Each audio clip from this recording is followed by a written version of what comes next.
Oh toi explorateur d'univers, sache que cette belle vidéo est sponsorisée par Palpatine. Bon ok, par la collection unique et officielle Lucasfilm, Star Wars, vaisseaux et véhicules. T'as toujours rêvé d'être incollable sur cet aspect de l'univers Star Wars et surtout de posséder une belle collection méga stylée, accompagnée toujours d'un petit magazine rempli d'informations sur chaque vaisseau, avec même le fameux Faucon Millennium. Et oui, cette collection est parfaite pour toi. J'ai eu l'occasion de recevoir en exclu 2 répliques et c'est vraiment sympa. On a accès à des miniatures de véritables répliques des modèles originaux avec un niveau de détail juste cosmique. Bref, ça transpire les midi-chloriens tellement c'est puissant dans la force, de quoi faire plaisir aux plus collectionneurs d'entre vous. Sachant que si vous vous abonnez à la collection avant le 19 août, vous recevrez un cadeau exclusif, le speeder de Rey, la seule et unique. Bref, si vous êtes un grand fan de la saga, ne manquez pas cette collection Star Wars vaisseaux et véhicules, le lien est en description et il vous permettra d'avoir toutes les informations nécessaires pour sauter le pas si tout ça vous intéresse. Sachant qu'il y a du coup un code promo HeroesF. Voilà, bon visionnage. Bon, remettons les choses dans leur contexte et profitons-en pour faire un léger rappel. C'est lors du grand final de Mandalorian saison 2 que survient l'un des événements les plus fous des dernières années du côté de l'univers Star Wars, où fans du monde entier ont été témoins de l'arrivée fracassante, on peut le dire, de Luke Skywalker, venu sauver bébé Yoda de son vrai nom Grogu. Car oui, bébé Yoda c'est le nom qu'a donné Internet à un bébé dont on ignorait au départ la véritable identité. Un sauvetage déjà iconique, au terme duquel Luke Skywalker nous a rappelé à tous quelle était sa véritable puissance à son prime. Bref, le genre de Jedi que les impériaux n'ont clairement pas envie de croiser, Moff Gideon allant même jusqu'à essayer de se suicider après avoir compris qui allait débarquer. Clairement, Luke c'est la grande classe, même si beaucoup semblent l'oublier avec le temps. L'occasion également pour l'univers de Star Wars de nous confirmer que nous, fans, on ignore encore beaucoup de choses concernant Luke ainsi que des événements secrets auxquels il aurait participé. Mais du coup, une grande question est restée en suspens concernant l'avenir de Grogu qui accompagne désormais Luke. Car là encore il se trouve qu'on sait ce que devient Luke, toutes les péripéties autour de Kylo Ren, Rey et même le retour de Palpatine. Et tout ça alors qu'un certain Grogu, censé techniquement être toujours en vie, est quant à lui totalement absent des radars durant la période traitée via la nouvelle trilogie. Un Grogu toujours en vie, caché, retourner peut-être entre temps retrouver le Mando, ou est-ce que tout simplement, scénario plus sombre cette fois, il serait mort. Certaines théories allant même jusqu'à pointer Kylo Ren du doigt, mais ne vous inquiétez pas, on va y revenir et en détail, car il y a en réalité énormément de choses à dire. Déjà, il faisait quoi en fait, Luke, avant son arrivée pour sauver Grogu? Eh bien, certaines histoires nous content quelques fragments de cette période où l'on découvre que Luke souhaite redonner vie à une académie Jedi, rien que ça. Et pour ce faire, il a besoin entre autres d'artefacts Jedi, des parchemins ou livres avec du savoir Jedi ancien, perdu peut-être, de quoi améliorer ses propres connaissances en premier lieu, mais également de quoi faire les bons choix concernant sa nouvelle quête. Et bien évidemment, qui dit nouvelle académie, dit nouveaux élèves, ce qui le poussera également à un moment donné à partir à la recherche d'enfants sensibles à la force à travers toute la galaxie. Et on le sait que de tels enfants existent toujours, la nouvelle trilogie va même jusqu'à nous en présenter un dans Star Wars 8. Bref, Luke est à la recherche de livres et nouveaux élèves, de quoi forger un nouvel avenir à l'ordre des Jedi. On peut d'ailleurs très bien voir bien plus tard, lorsque Luke est plus vieux, qu'il a une sacrée collection de livres Jedi qui sont désormais entre les mains de Rey, et aussi, ne l'oublions pas, une partie de cet avenir Jedi. Puisque oui, en effet, l'autre partie est censé concerner Grogu, qui à la fin de Star Wars 9 devrait avoir bien grandi, chose que un jour nous réservera la suite de Star Wars, peut-être même plus tôt qu'on ne le pense. Maintenant, là où ça devient très intéressant, c'est que Grogu n'est pas un enfant normal, et que même si on est tous d'accord pour dire que Luke va lui enseigner énormément de choses, il ne faut pas oublier que Grogu lui-même devrait également être une source importante d'informations pour Luke à son tour, un Grogu qui, rappelons-le, vivait à l'époque où l'ordre des Jedi était toujours d'actualité avant l'ordre 66. L'une des révélations qui ont accompagné la deuxième saison de Mandalorian via le personnage d'Ahsoka capable de communiquer avec Grogu. C'est d'ailleurs là qu'on découvre que le nom Yoda est familier pour Grogu, ou encore que ce dernier a déjà été entraîné par de nombreux maîtres Jedi à l'époque et que finalement Luke ne sera pas son premier mentor. Et ça vient du fait que Grogu vient d'une espèce très rare qui vit des centaines d'années et que de ce fait, ils grandissent très lentement. D'ailleurs, beaucoup de fans ont vu à travers la réaction de Grogu lorsqu'il a entendu le nom Yoda, une preuve selon laquelle Yoda lui-même était l'un des maîtres de Grogu, ou encore plus fou, que Yoda était en réalité un parent. Mais bon, ne nous égarons pas dans de folles théories, et restons plutôt sur du plus concret. En tout cas, une chose est sûre, Grogu a dû raconter énormément de choses à Luke. Autrement dit, et je l'ai personnellement toujours vu ainsi, l'entraînement de Grogu par Luke est en réalité un apprentissage des deux côtés.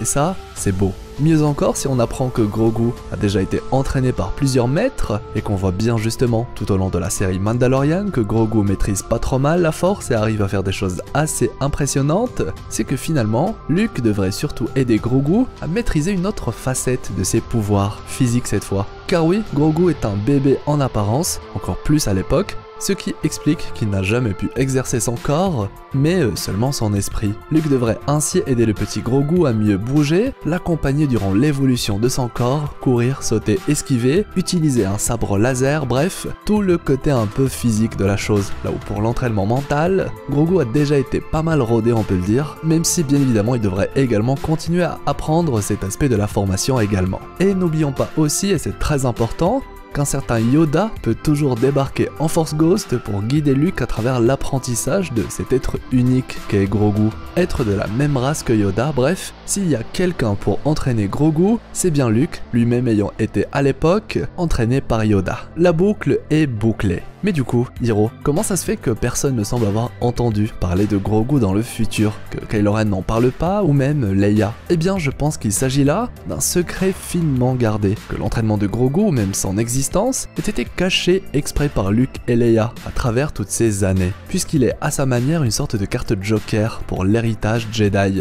de par sa longévité, un atout capable de former à son tour plusieurs générations de Jedi, et là aussi, on va y revenir. Bien évidemment, si je joins Leia à l'équation Grogu, ce n'est pas pour rien, et c'est surtout parce qu'en réalité, je soupçonne Luke d'avoir entraîné Leia et Grogu en même temps. Car oui, pour Leia, c'est officiel. La nouvelle trilogie nous a bel et bien confirmé que Luke avait été le maître de Leia et que cette dernière a maîtrisé avec brio cet entraînement, preuve en est qu'elle est devenue à son tour dans Star Wars 9 le maître de Rey. Et souvenez-vous, on nous a indiqué et précisé que Ben Solo était le tout premier élève de Luke. Puis, grosse révélation, découvre qu'en réalité, ça a toujours été Leia, un entraînement censé être resté secret. Pourquoi pas comme celui de Grogu. Autrement dit, après ça reste ma vision des choses, Leia a bel et bien connu Grogu, et quelques images qui nous montrent l'entraînement de Leia nous permettent d'ailleurs de voir rapidement Luke également, et on voit plutôt bien qu'il s'agit d'un Luke ressemblant à celui qui arrive dans Mandalorian. En d'autres mots, ça semble se dérouler plus ou moins dans la même période, au pire à quelques années près, les quelques années requises pour terminer l'entraînement de Leia et Grogu. Ainsi la création de l'académie de Luke ne sera réellement amorcée que plus tard avec ou après la naissance de Ben Solo. En tout cas, j'ai super hâte d'avoir vos retours concernant tout ça, que vous soyez du même avis ou non, on ne pourra qu'en sortir tous avec plein de belles idées. Ce qui nous amène du coup à traiter le fameux est-ce que Kylo Ren a connu Grogu, et aussi si Grogu était toujours à l'académie lorsque Kylo Ren y a foutu le feu. Même si le sujet a déjà été traité à de nombreuses reprises depuis le temps, eh bien force est de constater que la majorité soutiennent l'idée que Grogu aurait quitté l'académie il y a très longtemps, avant les événements qui mèneront Ben Solo à devenir Kylo Ren. Ce dernier aurait très bien pu ne jamais avoir croisé Grogu, ignorant également son existence. D'autant plus que Disney n'ira jamais tuer Grogu en précisant qu'il faisait partie des victimes de la destruction de l'Académie Jedi de Luke, personnage bien trop important qu'il est, surtout devant tout le succès qu'il a rencontré auprès des fans. Bref, là encore, la logique veut que Grogu soit toujours en vie à la fin de Star Wars 9. Et ça, il faut pas analyser grand chose pour s'en rendre compte, Disney a justement donné vie à ce personnage pour l'utiliser, et comme il le faut, pour les prochaines années, y compris une version jeune du personnage, toujours en compagnie du Mando, pour casser des petits culs à travers toute la galaxie. On pourrait ainsi, qui sait, avoir de nouveau l'occasion de voir Grogu et le Mando réunis après la fin de la formation de Grogu, avec désormais un Mandalorian plus vieux et un jeune Grogu Jedi prêts tous les deux à tout défoncer via une nouvelle série fraîchement débarquée. En tout cas, un Grogu jeune Jedi, ça peut être super intéressant à suivre. En tout cas, là encore, c'est logique pour tout le monde qu'une fois son apprentissage terminé, il irait immédiatement rejoindre le Mando. expliquant par la même occasion l'absence de Grogu durant l'enfance de Ben Solo, et ainsi son absence durant la fameuse nuit dramatique où Luke a été tenté par le côté obscur de la Force. En résumé, vous l'aurez compris, Grogu, bébé Yoda, c'est en réalité la carte Joker de Disney pour mener à bien la transition entre la saga Skywalker et la nouvelle saga, où techniquement Grogu n'est encore qu'un jeune adulte, voire toujours adolescent, en quête de plein d'aventures. Des aventures où l'on apprendrait qu'en réalité, selon Luke, son véritable successeur, ça a toujours été Grogu, celui qui peut vivre des centaines d'années comme Yoda et qui peut à lui seul, comme précisé, donner vie à de nombreuses générations de Jedi. Dites-moi ce que vous avez pensé de tout ça, ça m'intéresse énormément. Partagez-moi également votre vision des choses ainsi que vos idées concernant le déroulement du futur de Star Wars. Et si vous pensez que de nouvelles séries vont débarquer avec entre autres du Jedi Academy et du Luke et Grogu à travers la galaxie, bref, à vos claviers, l'espace commentaire est là pour ça. Je compte aussi sur vous pour le pouce en l'air sur qui vous pouvez déchaîner toute votre puissance tel Palpatine. Ça m'aide beaucoup et m'encourage à vous faire plein de belles vidéos. Et bien sûr, si c'est votre première fois sur la chaîne ou si ce n'est toujours pas fait, abonnez-vous, faites partie de l'équipage des explorateurs d'univers et bien sûr la petite cloche vous permettra de tout le temps être notifié pour ne rien rater avec de belles vidéos qui arrivent. Et si vous voulez plus de Star Wars, eh bien dites-le moi en commentaire. Envie d'en savoir plus sur Kylo Ren et la folle théorie qui prouve qu'il est encore vivant? Les annotations de fin vont comme d'habitude vous renvoyer vers de belles vidéos. Quant à moi, eh bien je vous souhaite une agréable journée ou soirée. C'était Hirosef, explorateur et empereur des univers, pour vous servir.